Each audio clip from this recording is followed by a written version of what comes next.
আসসালামু আলাইকুম। আজকে আমি কথা বলবো বাংলাদেশের অন্যতম পেস বোলার, বর্তমানে সবচেয়ে আলোচিত বোলার নাহিদ রানাকে নিয়ে, যিনি এই সময়ের সেরা বোলিং করে বিশ্বের মধ্যে সবচেয়ে আলোড়ন সৃষ্টি করেছেন। তিনি হচ্ছেন আমাদের বাংলাদেশের নাহিদ রানা, যার বলের গতি 150 ঊর্ধ্ব, আর যার অ্যাভারেজ বলের গতি হচ্ছে 145।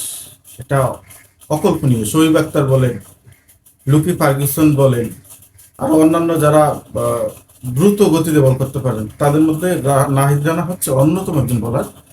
তিনি পাকিস্তানের বিরুদ্ধে মার্চ মাসে যেই বোলিং করেছেন, দুর্দান্ত বোলিং করেছেন তিনি। তিনি 3 ম্যাচ ওডিআইতে 8টি উইকেট নিয়েছেন। পরবর্তী নিউজিল্যান্ড সফর, আহ, পরবর্তীতে নিউজিল্যান্ড এসেছে বাংলাদেশে। বাংলাদেশ ছিল স্বাগতিক। সেখানেও তিনি কিন্তু বোলিংয়ে আগুন ঝরিয়েছেন। যদিও তিনি প্রথম ম্যাচে ভালো করতে পারেননি, 65 রানে একটি উইকেট নিয়েছেন।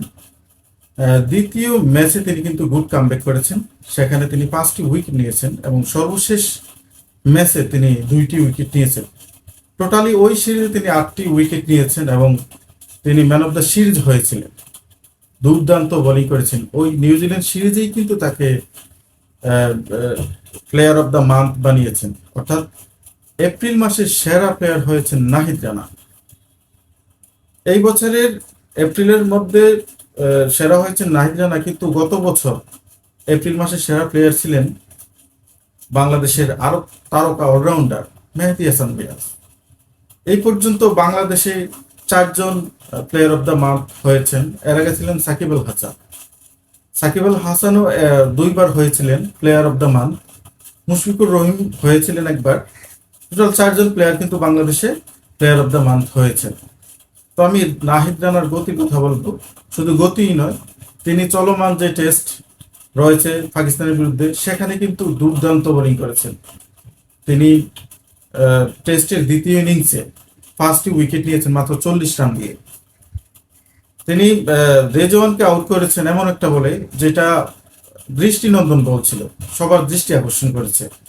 বলটা আউট থেকে ইনে ঢুকে রেজওয়ান বুঝতেই পারেন নাই যে বলটা এভাবে ভিতরে ঢুকে যাবে এবং তিনি বোল্ড হয়ে যাবে। তিনি ছেড়ে দিয়েছেন বল।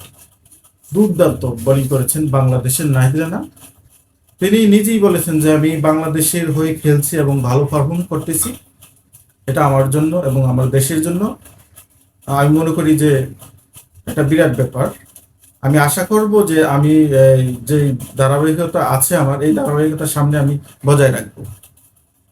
তো এই 3টা সিরিজের কথা আমরা যদি বলি, যে পাকিস্তান, নিউজিল্যান্ড, পাকিস্তানের সাথে ওডিআই, নিউজিল্যান্ডের সাথে ওডিআই এবং বর্তমানে পাকিস্তানের সাথে যে টেস্ট চলমান রয়েছে, সেখানেও কিন্তু দুর্দান্ত বোলিং করেছেন।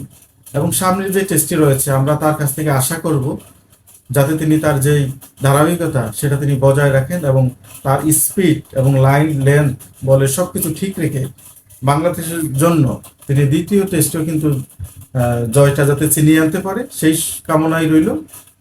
তো আপনারা অবশ্যই কমেন্ট বক্সে জানিয়ে দেবেন যে বাংলাদেশে যে অনেকগুলো বলার রয়েছে বর্তমানে, শরীফুল ইসলাম, তাসকিন আহমেদ, নাহিদ রানা, এই 3জন প্লেয়ার মধ্যে কার সবচেয়ে বেশি ইফেক্টিভ বলার, যিনি আসলেই উইকেট পেতে পারেন, এবং কার বোলিং অ্যাকশনটা আপনাদের কাছে ভালো লাগে, অবশ্যই কমেন্ট বক্সে জানিয়ে দেবেন। আজকে এই পর্যন্ত, সবাই ভালো থাকবেন।